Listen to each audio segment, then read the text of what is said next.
오늘은 제가 우리 부처님께서 얘기하신 행복을 얻는 방법에 대한 경전이 있어서 이제 그걸 한번 살펴보려고 합니다. 저희 보디아나 선언 법요집에 보면은 114페이지를 한번 펴보십시오.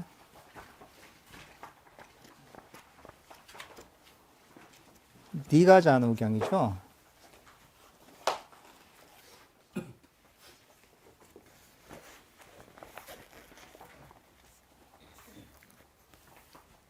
여기서 보면 이제 어떤 부처님께서 얘기하신 어떻게 하면 우리가 행복한 삶을 살 수 있나에 대한 그런 가르침이 담겨 있습니다. 이제 불교에서는 행복을 얘기하자면은 뭐 몇 가지로 나눌 수가 있거든요. 우리가 행복하다면은, 지금 이 생에서의 행복이 있었을 거고, 그죠? 또 불교에서는 윤회를 얘기하기 때문에, 그 다음 생에서 행복. 그리고 그 다음엔 좀 더 이제 궁극적으로 좀 더 차원 높은 수행을 통한 궁극적인 행복. 그러니까 수행을 통해서 일반에 이르는 그런 행복을 얘기할 수가 있죠, 이제.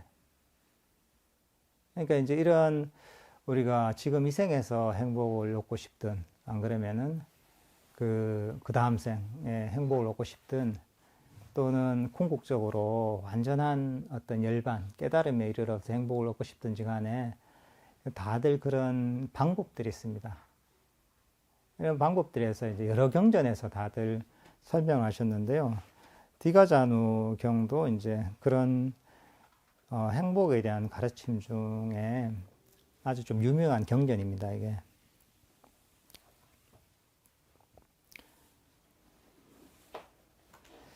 한번 제가 쭉 읽으면서 한번 설명을 좀 하도록 하겠습니다.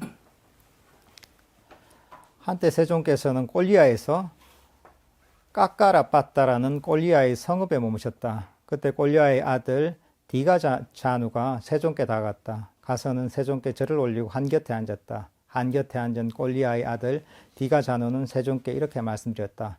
세존이시여, 저희 제가자들은 감각적 욕망을 즐기고 자식들이 북적거리는 집에서 살고 가시에서 산출된 전단향을 사용하고 화한과 향과 연고를 즐겨 사용하고 금은을 향유합니다.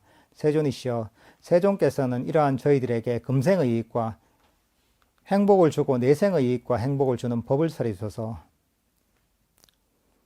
그러니까 지금 여기서 꼴리아에 사는 디가자누란 거사님이 이제 행복에 대해서 한번 여쭤보는 거죠. 꼴리아가 어느 지역이냐 하면은 부처님이 이제 고향이 카필라바스트죠. 카필라바스트고 삭가족이었거든요. 그 삭가족이 살던 나라의 나라하고 이 꼴리아라는 그런 나라의 경계에 로히니 강이라는 데가 있었거든요. 그러니까 이제 이 부처님의 태어나신 나라하고 바로 인접해 있는 그런 나라가 꼴리아라는 나라인데요. 여기에 이제 살던 이제 디가자누라는 사람이 이제 부처님께 엽줍는 거죠. 그러니까 당시에는 이제 행복이라는 것 자체가 자식들도 많고 북적거리고 화목하고 또 가시에서 산출된 전단향이라는 거는 굉장히 귀중한 향이거든요. 요즘은 더 비싸죠, 이런 게. 굉장히 이제 요즘은 치면 아주 고급 향수 같은 아주 비싼 향수 같은 뭐 이런 것도 쓰고 금은 장신굿하고 이런 것 자체가 이제 당시에는 행복의 뭐랄까 척도였죠, 이제 사람들이 사는. 요즘 같으면은 좋은 차도 몰고 아파트 좋은 데 살고 또 아주 비싼 음식도 먹고 이런 거죠, 이제. 좋은 옷 입고 이제. 어쨌든 간에 좀 행복하게 살고 싶은데 부처님 이거 행복하게 살려면 어떻게 하면 되는지 한번 부처님께서 한번 답을 주십시오. 이렇게 이제 질문을 하는 거죠. 그러니까 부처님이 이렇게 얘기하시죠. 호랑이가 다니던 길에 사는 자여, 네 가지 법은 선남자에게 금생의 이익과 행복을 준다. 무엇이 넷인가? 근면함을 부족함, 보호를 구족함, 선우를 사귐, 바르게 생계를 유지합니다. 호랑이가 다니던 길에 사는 자여. 좀 이상하죠, 그죠? 이게 뭔지. 이게 그 당시에 꼴리아의 선조, 이 디가자누가 살던 꼴리아의 선조들이 그 아마도 이제 그 태어난 데가 호랑이가 다니던 길에서 태어났나 봐요. 그래서 이제 그게 기원이 돼서 이제 이런 이름을 부르는 거죠.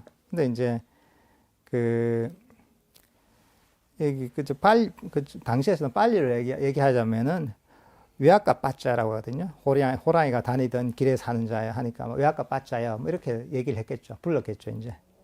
근데 이걸 해석하면 이렇게 되는 거죠, 이게. 근데 이제 어쨌든 간에 그러면은 금생의 이익과 행복을 주는 게 무엇이냐? 근면함을 구족함, 보호를 구족함, 선우를 사귐, 바르게 생계를 유지합니다. 이 세 속에서 우리가 삶을 살면서 어떻게 행복하게 살 수 있느냐에 대해서 아주 현실적인 대답을 주십니다, 이게. 밑에 이제 구체적으로 이제 네 가지에 대해 설명을 하십니다, 이제. 호랑이가 다니던 길에 사는 자요. 그러면 어떤 것이 근면함을 구족함인가? 호랑이가 다니던 길에 사는 자여. 여기 선남자는 농사나 장사나 목축이나 공술이나 왕의 신하가 되거나 그 외에 어떤 공예의 직업을 가지고 생계를 유지하나니 그가 거기에 숙련되고 게으르지 않으며 그것을 완성할 수 있는 검증을 거쳐 충분히 실행할 수 있고 충분히 연구할 수 있는 자가 된다. 호랑이가 다니던 길에 사는 자여 이를 일러 근면함을 구족함이라 한다. 어떻게 보면 이게 우리가 직업적인 어떤 전문적인 기술과 지식을 가지는 것이죠. 당시에는 직업이란 그렇게 많지 않으니까 농사를 짓거나 뭐 장사를 하거나 목축을 하거나 또는 뭐 공술이라면 또 군인이 되거나 또는 뭐 이 대신이 되거나 요즘으로 보시면 뭐 다 직업들이 많죠. 이제 뭐 의사를 해서 의술을 배우거나 안 그러면은 뭐 자기가 이제 어느 증권사에 다닌다면은 금융에 대해서 안다거나 또는 선생이면은 그런 그 선생님으로서의 그런 자격을 갖춘다든가 이런 것이죠. 이제 이런 어떤 자기 직업에 필요한 전문적인 지식과 기술을 익히는 것, 이게 어떻게 보면 근면함을 구족하는 거죠. 이게 당연히 이제 금생의 이익과 행복이 되겠죠. 여러분들 다들 이제 그래도 좀 편안하고 잘 살려고 다들 학교에서도 공부하시고 직업적인 것도 준비를 하신 거잖아요. 그러니까 이거는 우리 직업에 필요한 어떤 전문적인 기술과 지식 이런 거라고 보면 되는 거죠. 그 다음에 이제 보호를 구족함에 대해서 설명하십니다. 이제 호랑이가 다니던 길에 사는 자야. 그러면 어떤 것이 보호를 구족함인가? 호랑이가 다니던 길에 사는 자여. 여기 선남자는 열정적인 노력으로 얻었고 팔의 힘으로 모았고 땀으로 획득했으며 정의롭게 법에 따라서 얻은 그의 재물을 보호하고 지키는 것을 구족한다. 어떻게 하면 나의 재물을 왕이 거두어 가버리지 않을까? 도둑이 훔쳐가지 않을까? 불이 태워버리지 않을까? 물이 쓸어가버리지 않을까? 성품이 나쁜 자가 상속받지 않을까라고 호랑이가 다니던 길에 사는 자의 이를 일러 보호를 구족함이라 한다. 이게 이제 자기가 재물을 모았으면은 이거를 지키는 걸 얘기하는 거죠. 당시에는 왕이 지배하던 사회니까 왕이 그냥 뺏어가는 경우도 있고 또는 도둑들이 와서 약탈을 해가는 경우도 있고 또는 뭐 자연재해 때문에 홍수가 나서 쓸어가 버리는 경우도 있고 불이 나서 그걸 다 태워버리는 경우도 있었으니까 이런 걸로부터 이제 자신의 어떤 그 재물 이런 것들을 보호하는 것을 이제 보호를 구족함이라는 거죠.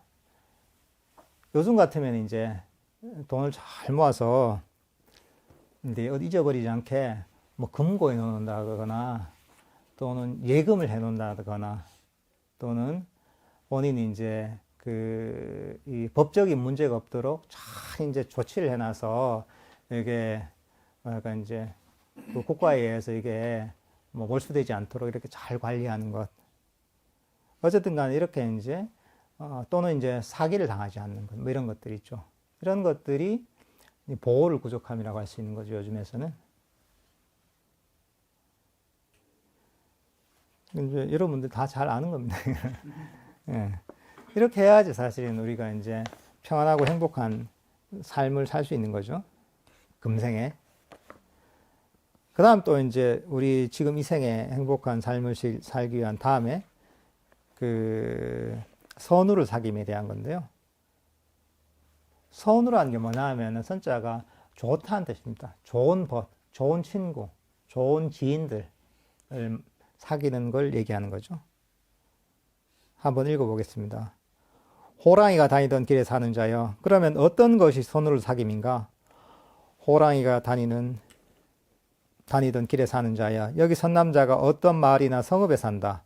그곳에는 믿음을 구족하고 계를 구족하고 베품을 구족하고 통찰지를 구족한 장자나 장자의 아들이나 갱이 원숙한 젊은이나 혹은 갱이 원숙한 노인들이 있다. 그는 이러한 사람들과 함께 지내고 대하고 토론한다. 그런 믿음을 구족한 사람들로부터 믿음의 구족을 따라 배우고, 그런 계를 구족한 사람들로부터 계의 구족을 따라서 배우고, 그런 베품을 구족한 사람들로부터 베품의 구족을 따라서 배우고, 그런 통찰지를 구족한 사람들로부터 통찰지의 구족을 따라서 배운다. 호랑이가 다니던 길에 사는 자여, 이를 일러 선우를 사귐이라 한다.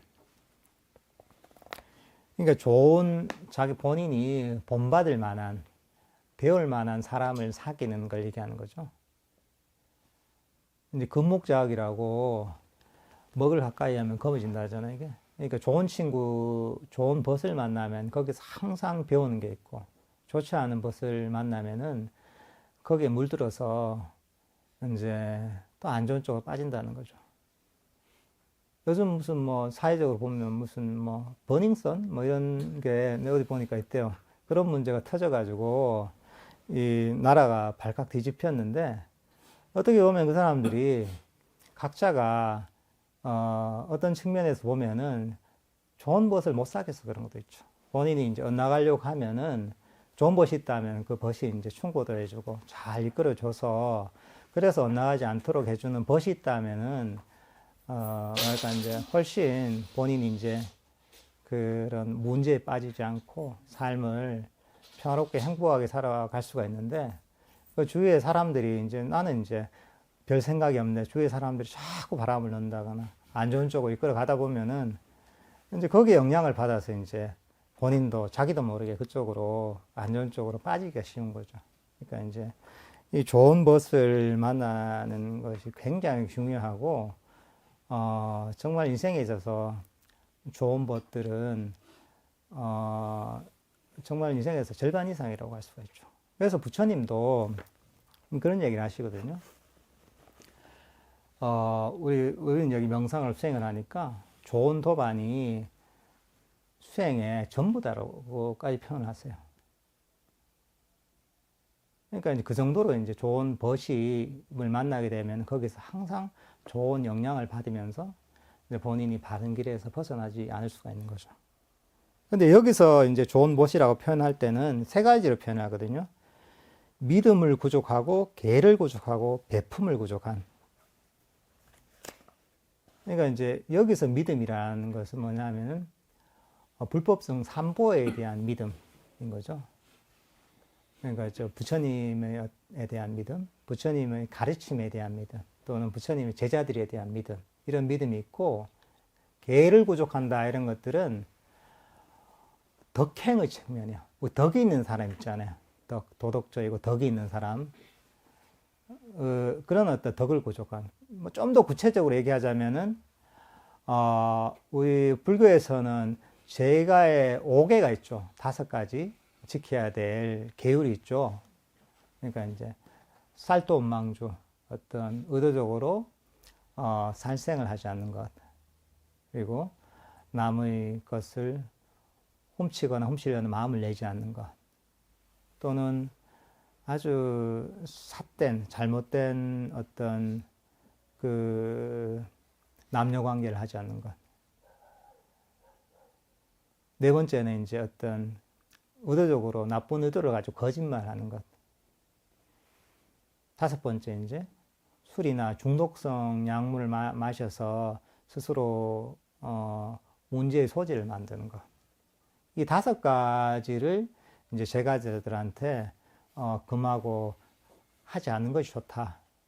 이거 말씀하시거든요. 이 5가지가 이제 어떻게 보면은 여기에 개에 해당하는 것이죠.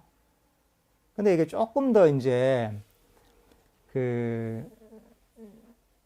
이걸 좀 더 원리적으로 얘기하자면은 그러니까 이제 악을 행하지 않고 선을 받드는 거라고 보면 되거든요. 덕행이라는 게. 잘못되고 악한 것을 하지 않고 선을 받드는 것. 그러면 잘못된 일, 악한 일이 뭐고, 그럼 선한 일이 뭘까요, 이제? 그게 뭐냐면은, 자신도 해치고 남도 해치는 게 악하다고 할 수 있죠. 자신에게도 이익이 되고 남에게도 이익이 되는 게 선하다고 할 수 있는 거죠. 근데 이제 그런 걸 하려면은 그 바탕이 되는 것 자체가 아까 했던 5개를 지키면은 이제 그게 바탕이 돼서 자신도 이렇게 하고 남도 이렇게 할 수 있는 그 일종의 이제 기준이 된다는 거죠, 이게.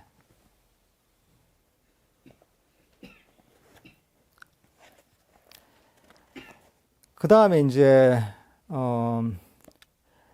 배품을 구족한다 하잖아요. 배품은 우리가 이제 보시라고 하는 거죠. 그러니까 이제 그 어려운 사람 있으면 도와주고 또는 뭐 주위 사람들한테 넉넉한 것.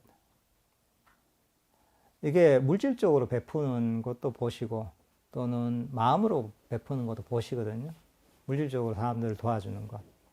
뭐 절에도 보시라는 것. 이런 것도 있을 수 있고 또는 아까 우리가 자해 명상을 했잖아요. 자해 명상을 해서 이런 따뜻한 행복을 바라는 마음을 주위에 베푸는 것. 이게 또 어떻게 보면 또 보시예요.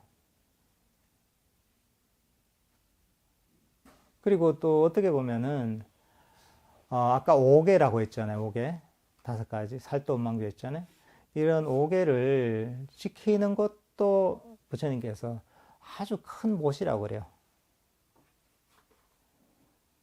왜냐하면 이런 5개를 지키는 것 자체가 주위 존재들에게 두려움이나 공포를 없애주는 그런 역할을 하기 때문에 그래서 이제 이 계를 지키는 것, 자기가 더 깊게 사는 것만 해도 이게 또 큰 못이라고 또 부처님 얘기하세요.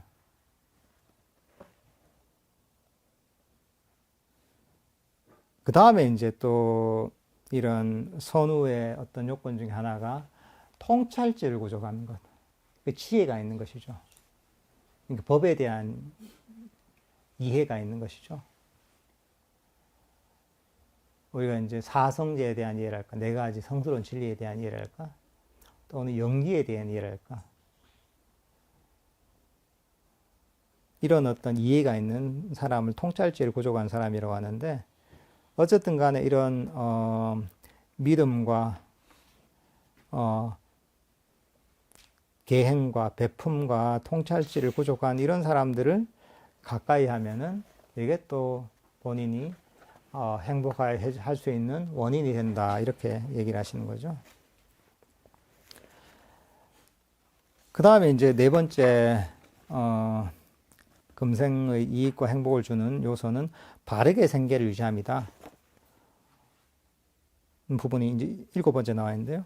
호랑이가 다니던 길에 사는 자여, 그러면 어떤 것이 바르게 생계를 유지함인가?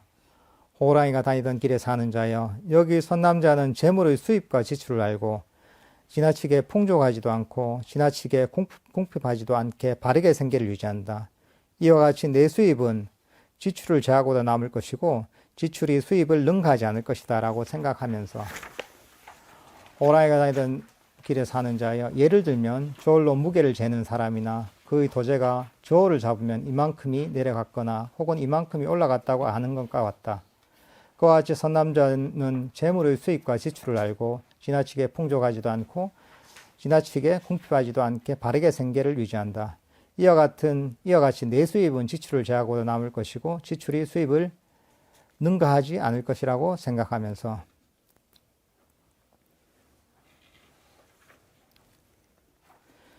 그러니까 이제 바르게 생계를 유지한다는 게 재밌는데, 뭐 수입 지출을 아는 거죠. 자기가 이제 자기 수입 내에서 이제 적당하게, 소비를 하는 것이죠.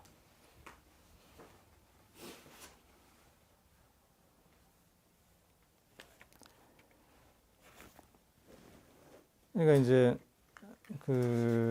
요즘 뭐 카드 때문에 문제잖아요, 그죠? 자기 수입은 없는데 이제 막 카드를 확 긁어가지고 이제 다음 달에 메꿔놓고, 또는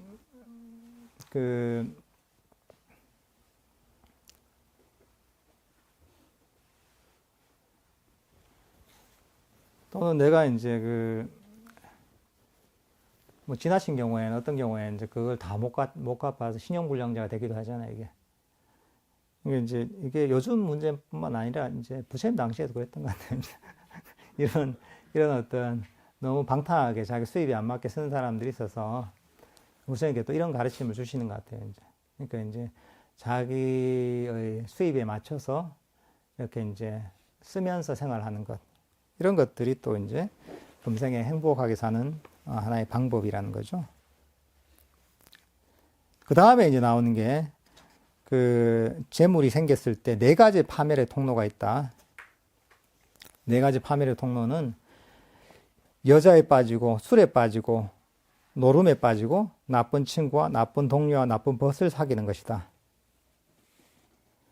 예를 들면 네 개의 수로와 네 개의 배수로를 가진 큰 못이 있는데, 사람이 수로를 막아버리고 배수로를 열어두었는데 마침 비까지도 적절하게 내리지 않는다면 그 큰 못은 물이 말라버리게 될 것이고 물이 불어나지 못하게 될 것이다. 그와 같이 재물이 생기면 네 가지 파멸의 통로가 있나니 여자에게 빠지고, 술에 빠지고, 노름에 빠지고, 나쁜 친구와 나쁜 동료와 나쁜 벗을 사귀는 것이다. 옛날이나 요즘이나 비슷한 것 같아요, 그죠?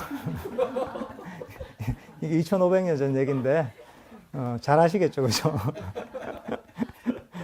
여자에 빠지거나, 남자들 여자에 빠지거나, 여자분들은 남자에 빠지거나, 술에 빠지고, 노름에 빠지고, 그 다음에 이제 좀 질 안 좋은 친구들하고 만나다 보면은 인생이 망하는 경우들 주위에 좀 보셨죠, 그죠? 예. 이제 그게 이제 재물이 생겼을 때 파멸하는 네 가지 통로라는 거죠. 그 반대로 이제 여자나 남자를 빠지지 않고, 술에 빠지지 않고, 노름에 빠지지 않고 좋은 벗을 사귀게 되면은 이게 이제 금생의 이익과 행복을 준다는 거죠. 이거는 이제 만고의 진리죠. 그 다음에 나오는 게 앞에 네 가지, 앞에서 봤던 네 가지, 근면함을 구족함, 보호를 구족함, 선우를 사귐, 바르게 생계를 유지함은 지금 살고 있는 금생의 행복을 주는 어떤 금생의 행복을 얻을 수 있는 방법이고요. 그 다음 나오는 것은 금생이 아니라, 금생뿐만 아니라 내생의 이익과 행복을 주는 것. 이거 내생만 있지만 사실 금생까지 포함되는 거죠. 금생 플러스 내생까지 이익을 주는 것. 시죠. 근데 앞에 나왔던 금생의 행복을 주는 것은 어떻게 보면은 세속에서의 어떤 필요한 어떤 지혜, 불교에도 사실 없는, 뭐 불교뿐만 아니라 다른 뭐 어떤 지혜 있는 사람들 항상 얘기하던 부분이죠, 그죠? 근데 이제 뒤에 있는 건 약간 불교에서 얘기하는 부분이죠. 이 네 가지가, 내생의 이익을 주는 네 가지가 믿음의 구족, 계의 구족, 베품의 구족, 통찰제의 구족이다. 한번 읽어보겠습니다. 호랑이가 다니던 길에 사는 자여, 그러면 어떤 것이 믿음의 구족인가? 호랑이가 다니던 길에 사는 자여, 여기 선 남자는 믿음이 있다. 그는 열의 깨달음에 믿음을 가진다. 이런 이유로 그분 세종께서는 아란이시며 완전히 깨달은 분이시며 영지와 실천을 구족한 분이시며 피안으로 잘 가신 분이시며 세간을 잘 알고 계신 분이시며 가장 높은 분이시며 사람을 잘 길들이는 분이시며 하늘과 인간의 스승이시며 깨달은 분이시며 세존이시다라고 호랑이가 다니던 길에 사는 자여 이를 일러 믿음의 구족이라 한다. 여기서는 믿음의 구족은 부처님에 대한 믿음. 그러니까 이제 깨달은 부처님에 대한 믿음인가한 거죠. 사실 이게 우리가 이런 명상을 하고 또는 훌륭한 가르침을 실천하게 되는 이유가 어떻게 보면은 부처님에 대한 믿음이 있기 때문에 여기에 관심을 가지고 또 가르침이 있으면 여기 귀를 기울이고 듣게 되는 것이잖아요. 부처님의 믿음이 없으면 이게 관심도 안 가지고 귀를 기울이고 듣지도 않죠. 이런 것들 공부하지도 않고. 그러니까 이런 믿음이 있으면은 여기에 귀를 열고 내가 마음을 기울여서 이렇게 이제 그 가르침을 듣고 실천을 하게 되는 거죠. 그러니까 이런 믿음의 구족이 그 내생의 이익과 행복을 준다는 거죠. 그 다음 두 번째 이제 계의 구족인데요. 호랑이가 다니던 길에 사는 자여. 그러면 어떤 것이 계의 구족인가? 호랑이가 다니던 길에 사는 자여. 여기 선남자는 생명을 죽이는 것을 멀리 여기고 주지 않는 것을 가지는 것을 멀리 여기고 삿된 음행을 멀리 여기고 거짓말을 멀리 여기고 방이라는 근본이 되는 술과 중독성 물질을 멀리 여긴다. 호랑이가 다니던 길에 사는 자여. 이를 일러 계의 구족이라 한다. 여기는 5가지 5개가 나와 있죠. 그죠? 생명을 죽이는 것을 멀리하고 주지 않는 것을 가지지 않으면 멀리하고 삿된 음행을 멀리하고 거짓말을 멀리하고 술과 중독성 물질을 멀리한다. 이것을 죄가 5개이자 이게 계의 구족이라는 거죠. 이런 어떤 사실은 계를 통해서 우리 어떤 마음이 정화가 되죠. 이 계란 게 어떻게 보면 이제 우리를 지켜주는 울타리와 같은 거거든요. 만약에 이제 그 어떤 과거에 밖에 이제 뭐 적군이 있거나 또는 위험한 야생동물들이 많은 그런 시대에 주위에 울타리가 없으면은 우리가 적에 의해서 공격도 받고 또는 그런 위험한 동물들이 우리 자신의 생명을 위협할 수도 있잖아요. 그런 것처럼 이런 어떤 울타리, 성벽과 같은 역할을 해주는 게 계라는 거죠, 이게. 이 계를 통해서 우리가 그런 어떤 이 마음을 정화할 수가 있는 거죠, 이게. 그리고 이제 이게 이런 계의 바탕이 되지 않으면은 자기가 구체적으로 이 계를 지켜야 되나, 안 그러면은 어떤 아까 얘기했던 큰 원칙, 선을 닦고 악을 멀리하는 이런 원칙을 가지고 지키든지 간에 이런 바탕이 돼 있지 않으면은 우리가 좀 더 차원 높은 명상도 불가능한 것이거든요. 왜냐하면 이런 어떤 계를 지켜야 하지 않으면은 여기서 우리의 고통을 일으키는 욕심이랄까, 썩냄이랄까, 또는 어리석음이 굉장히 짙어지게 되거든요. 근데 이제 이 계를 지키다 보면은 그런 욕심도 훨씬 옅어지고, 또는 썩냄도 훨씬 옅어지고, 어리석음도 옅어지게 되는 거죠. 그러니까 이제 이 바탕 하에서 이제 좀 더 차원 높은 명상을 할 수가 있는 거죠. 그래서 우리가 이제 불교 명상에서 얘기할 때 이 삼학이라고 하거든요. 계정해. 그러니까 이제 계가 제일 처음에 나와요. 어떤 덕행, 어떤 윤리, 지켜야 될 윤리. 이게 첫 번째 나와요. 그 다음에 정과 해, 뭐 사마타 이빠사나 좀 더 이제 차원 높은 이런 명상에 대한 얘기가 나오거든요. 그러니까 이제 이게 어떻게 보면 우리가 명상의 아주 기초라고 할 수도 있고, 또는 이게 사람을 악에 빠지지 않고 선으로 이끌어서 금생과 내생에 행복하게 태어날 수 있는 원인이 된다는 거죠. 그 다음에 이제 14번째, 그 다음 배품에 대한 얘기인데요. 호랑이가 다니던 길에 사는 자요.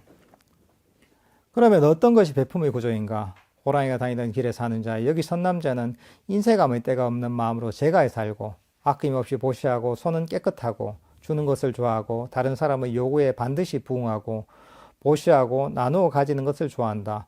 호랑이가 다니던 길에 사는 자여 이를 베품의 고적이라 한다.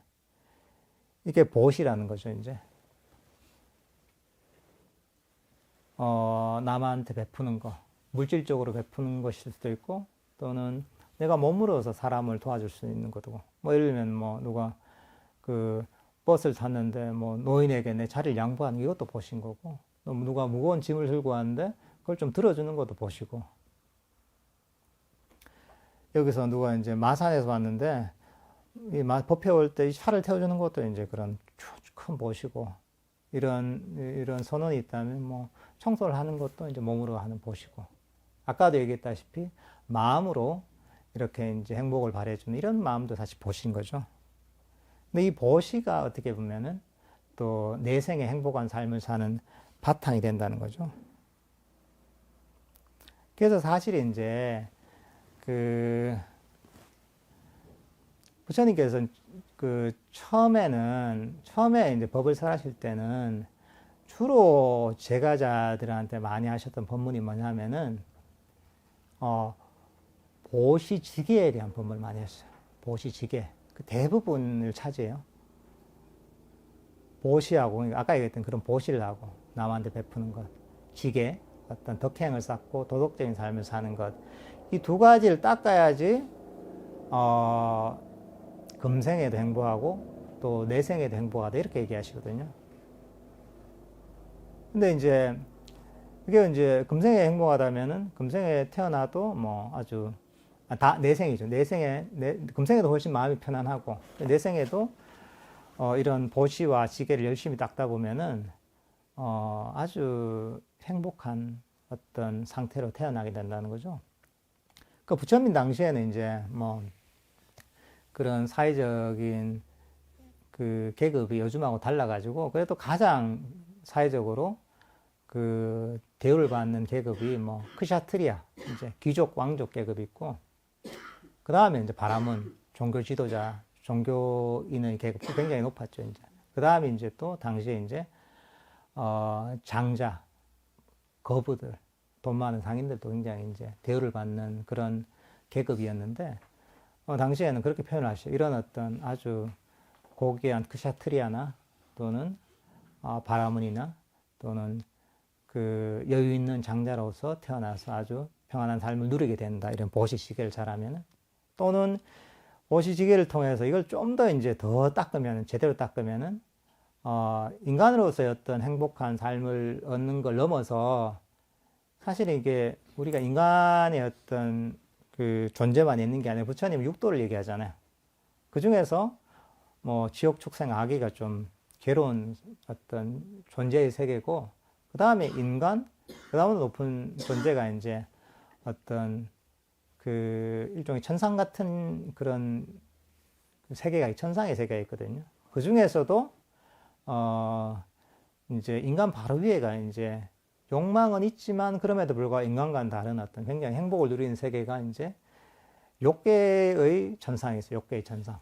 유격천이라고 하는 6단계로 되어 있는데, 뭐 사천왕천, 야마천, 도설천,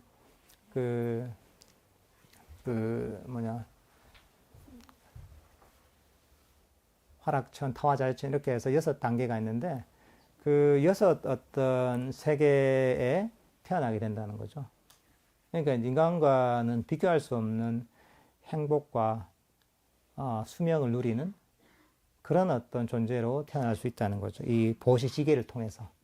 그러니까 보시지계 플러스 보시지계만 있어도 사실 그 정도까지 태어날 수가 있는 거죠. 그러니까 이제 우리가 아주 구체적인 명상이랄까, 좀 더 차원 높은 명상이 들어가지 않아도 보시지계만을 통해서도 그 6개의 어떤 천상에 까지는 태어날 수가 있는 거죠.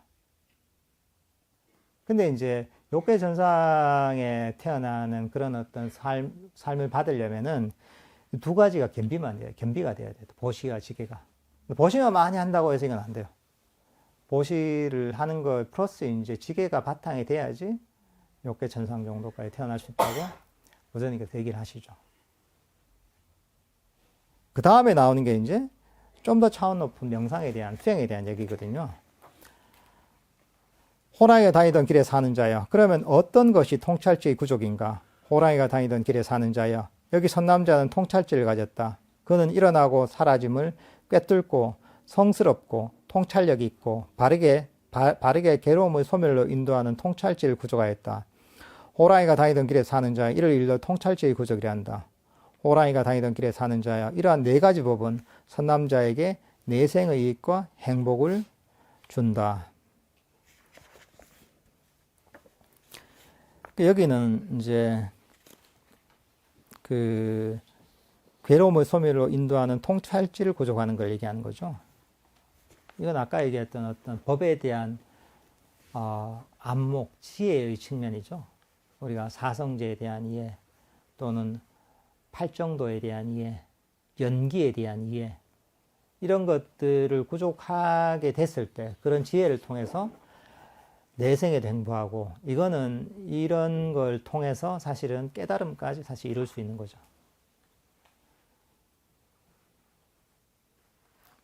그러니까 이제 이런 어떤 우리가 좀 더 차원으로 보시와 처음에 믿음이죠. 믿음과 보시와 지계 이런 거 플러스 그 바탕 하에서 그 다음에 이제 이런 통찰지를 구족함.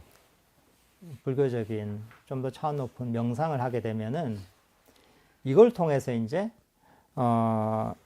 당연히 금생과 내생에도 훨씬 행복한 삶을 얻을 수가 있고 궁극적으로는 완전한 어떤 평화랄까 완전한 행복이라는 깨달음에 이룰 수 있는 것이죠. 그래서 이걸 이제 불교적으로는 빠라마수카라고 그래요. 빠라마수카. 수카라고 하면은 발효, 행복이라는 뜻이거든요. 근데 빠라마가 이제 궁극적인 뭐 이런 의미인데, 궁극적인 행복에 이를 수 있는 그런 명상이라는 거죠. 근데 이런 것들도, 결국은 밑에가 바탕이 돼야 돼요.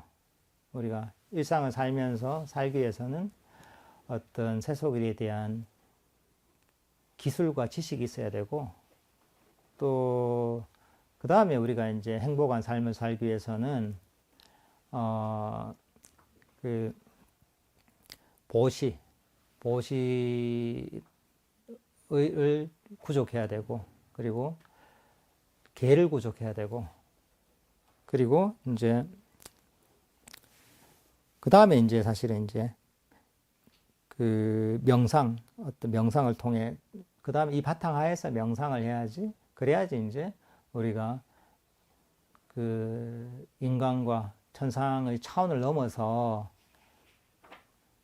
그 위의 존재까지도 태어날 수가 있고, 궁극적으로는 완전한 궁극적인 깨달음에 이를 수 있다는 거죠. 그 다음에 마지막에 이제 쭉 정리를 해 놓으셨는데요. 해야 할 일들에 대해서 근면하고 방일하지 않고 신중하며 바르게 생계를 유지하고 번 것을 잘 보하며 믿음과 계를 구족하고 구하는 자의 말뜻을 알고 인색을 여의어 내생의 번영을 가져오는 내면의 길을 깨끗하게 하도다. 이러한 8가지 법은 제가의 기쁨을 추구하는 믿음 가진 자에게 둘 다에서 행복을 가져다 준다고 진리라는 이름을 가진 분께서 말씀하셨나니 그것은 금생의 이익을 위하고 내생의 행복을 위한 것이로다. 이와 같이 제가자들의 보시는 공덕을 증장시키도다. 우리가 배웠던 8가지를 정리해 놓으신 그런 개송이죠.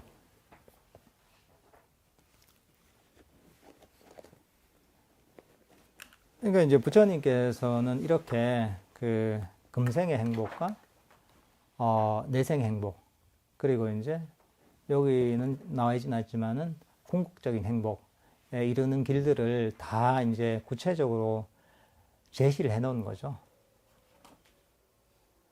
그러니까 이제 여러분들이 해야 할 일은 그냥 이제 쉽게 가르쳐 주신 거니까 그냥 그대로 배우고 이해해서 실천하면 되는 것이죠, 이게. 어떻게 보면 이게 세상 모든 것이 인과의 법칙에 의해서 사실 존재를 하는 것이거든요. 원인이 있으면 결과가 있고 작용이 있으면 반작용이 있잖아요. 마찬가지로 금생의 행복한 삶, 내생의 행복한 삶, 또는 궁극적인 행복, 완전한 깨달음이라는 그런 원하는 결과에 이르기 위해서는 그런 원인을 쌓아야 된다는 거죠. 그런 원인에 대한, 그 원인을, 어떤 원인을 쌓아야지 그렇게 되느냐. 금생의 행복과 내생의 행복에 대해서. 그 법문이 지금 이 경전에 나오는 것이죠. 어떻게 보면 우리가 이제 명상만 하다 보면은, 이런데, 이런 것들 너무 경시하는 경우가 있거든요. 구체적인 수행의 테크닉이랄까, 명상의 테크닉이랄까, 여기에만 이제 관심을 가져서 아주 기초적인 부분을, 놓치는 경우가 많아요. 여기에 또 뭐 믿음에 대한 부분, 보시와 지경에 대한 부분을 좀 경시하는 경우가 많은데, 사실은 이것들은 모든 수행의 기초가 되는 거죠, 이게.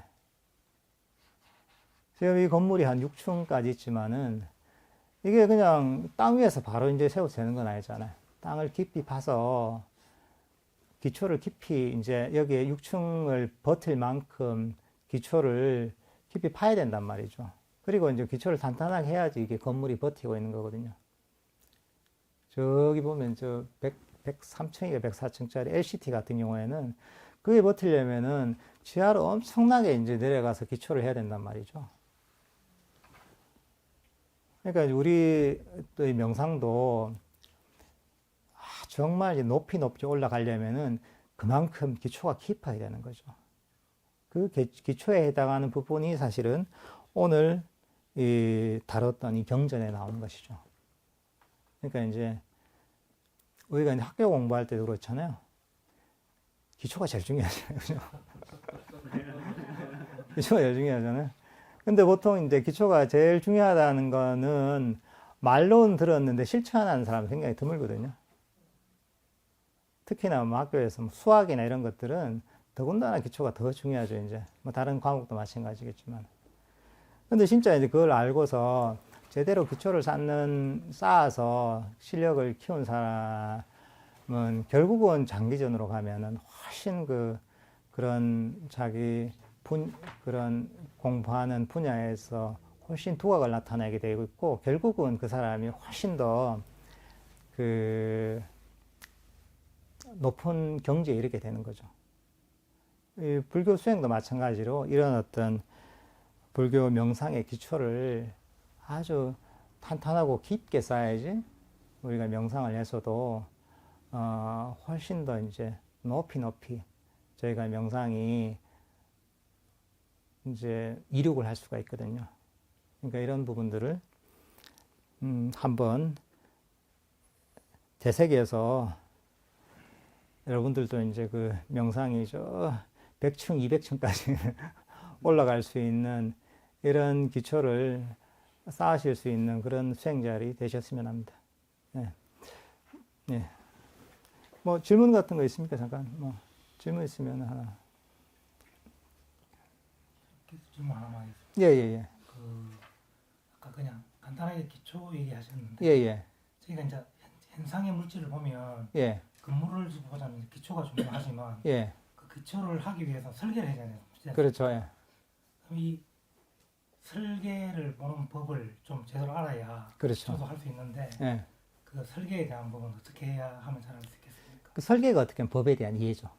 전체적인 법에 대한 이해가 설계인 거죠. 뭐 저번에 했던 뭐 정견에 대한 팔정도에 대한 이해도 그렇고, 오늘 했던 이런 부분도 마찬가지죠. 이런 부분도 그 수행의 기초가 되는 부분에 대한 이해랄까, 이러면서 불교의 전반적인 구조가 어떻게 되는지 좀 알아야 되는 거죠. 그렇게 알고 전반적으로 이런 게 내가 수행에서 금방 오늘 배웠듯이 이런 어떤 그 믿음과 보시 시계가 어떤 역할을 하고 있고, 또는 우리가 지혜가 어떤 역할을 하고 있고, 또는 뭐 사성제가 실제로 어떤 의미를 가지고 있고, 팔정도가 어떤 의미를 가지고 있고, 또는 팔정도에서 뭐 정정진이라면 어떤 게 정정진이고, 이런 데에 대한 바른 이해가 바탕이 되는 게 어떻게 보면은 그 설계를 제대로 하는 거죠. 근데 이제 그게 이제 말씀하신 대로 비유가 아주 좋은데 말씀하신 대로 그 설계가 제대로 안 돼 버리면은 그게 건물이 제대로 올리지도 못할 뿐더러 올리다가도 그게 금방 무너지게 되는 거죠.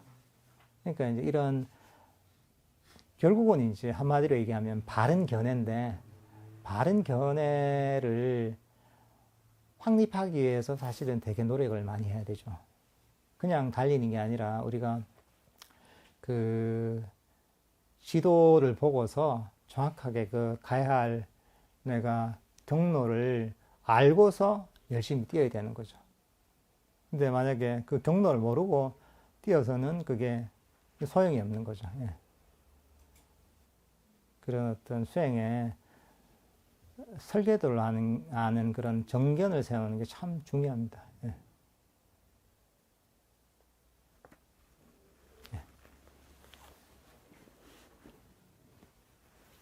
예, 질문 없으시면은 법회는 이대로 끝내도록 하겠습니다. 사홍선을 하고 법회를 끝내겠습니다. 예.